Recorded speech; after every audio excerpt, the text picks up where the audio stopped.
AEs, here's a tip to self-source more outbound opportunities. The most slapped on method for AEs to generate new outbound is AEs.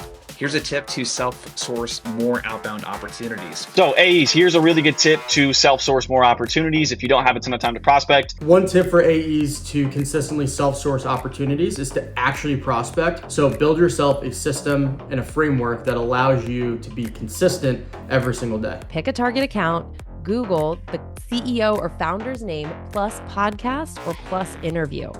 Scan the transcript, and then more likely than not, you'll be able to hear how they talk about a really important business priority they're working to achieve.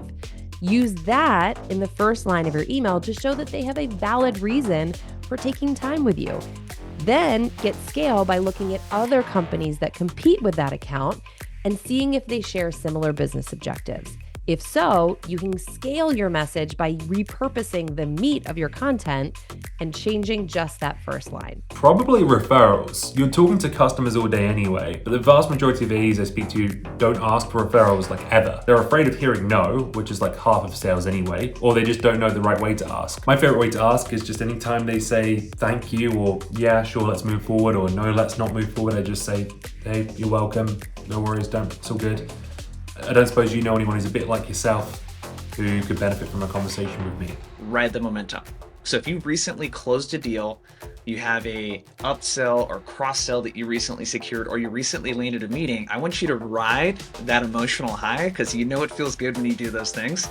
And we're going to identify the top 3 to 5 accounts in your territory that are assigned to you that match and most closely represent like a look-alike account, essentially. Okay, and then you're going to follow the same blueprint. So if it was a similar type of account that has a similar type of trigger, they're hiring, or a similar type of problem, whatever it might be, emulate and follow your past successes. Anytime you're on a discovery call with a prospect beforehand, look at their LinkedIn profile and see the last company that they worked for. Now, this is a really easy way to get simple referrals and introductions is by saying, hey, I saw you used to work at so-and-so company. Based on X, Y, and Z, I thought they might be a good fit as well. Would you recommend I reach out to anybody in the organization? Now, this is a very low friction ask. You want to find some time to ask that during the sales call. Obviously not right away, but maybe towards the end of the call.